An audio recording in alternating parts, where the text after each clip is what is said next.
C랭크는 블로그 전체를 가지고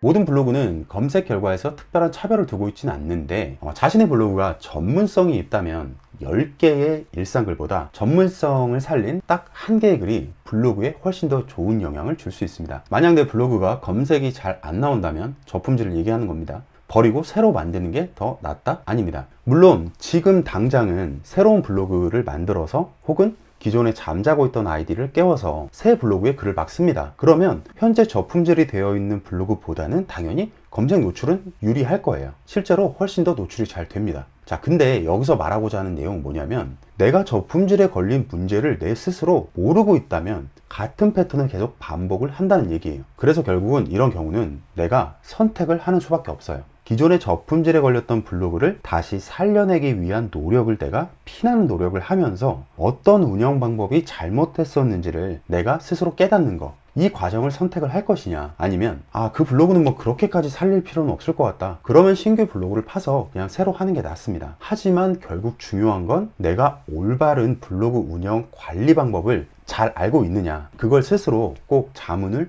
해보셔야 합니다. 자, 마지막 3단계로 넘어가 보죠. 자, 하나의 블로그에는 하나의 주제로만 써야 한다? 그렇지 않습니다, 여러분.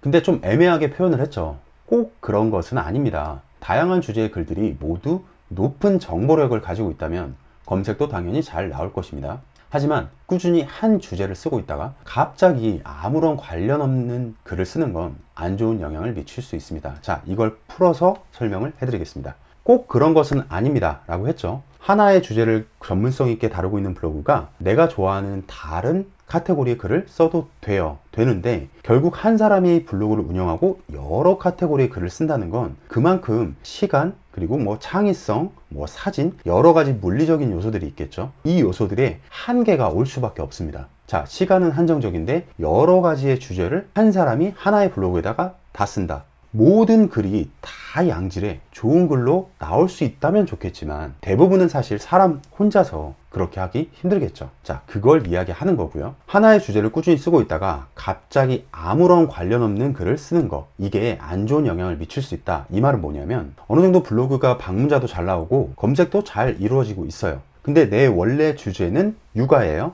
육아인데 갑자기 전혀 관련 없는 예를 들면 김포공항 주차된 막 이런 키워드로 글이 팍팍팍 올라옵니다. 막 한두 개가 아니고 막 계속 올라와요. 그러다가 인천공항 주차대행까지 막 올라오기 시작합니다. 육아 카테고리의 전문성을 가진 블로그가 갑자기 주차대행에 대한 내용을 쭉쭉쭉 올려요. 자, 그럼 어떻게 되죠? 이건 어뷰징이다. 육아 글을 쓰다가 전혀 다른 카테고리의 글을 쓰는 것도 문제가 되는데 분명히 그 두 개의 원고는 글을 쓰는 스타일이 많이 다를 거예요. 원고를 받아서 작업을 해보신 분들이라면 무슨 말인지 잘 알고 계실 거예요. 자, 그러다 보니까 스팸 필터링에 걸릴 수 있는 확률이 당연히 높아지게 되는 것이고요. 이게 하나하나 쌓이다가 갑자기 블로그가 어느 날 저품질로 빠지게 되는 겁니다. 두 번째, 배경색과 같은 폰트색으로 쓰여진 글은 스팸 문서다? 그렇습니다. 에디터에서 HTML 코드의 검색어를 숨기거나 폰트를 1로 설정해 수많은 키워드를 넣는 문서는 스팸 문서로 처리하고 있습니다. 배경색과 같은 폰트색으로 설정하여 작성된 문서도 명확한 스팸 문서입니다. 배경이 하얀색이에요. 하얀색인데 글씨 색깔을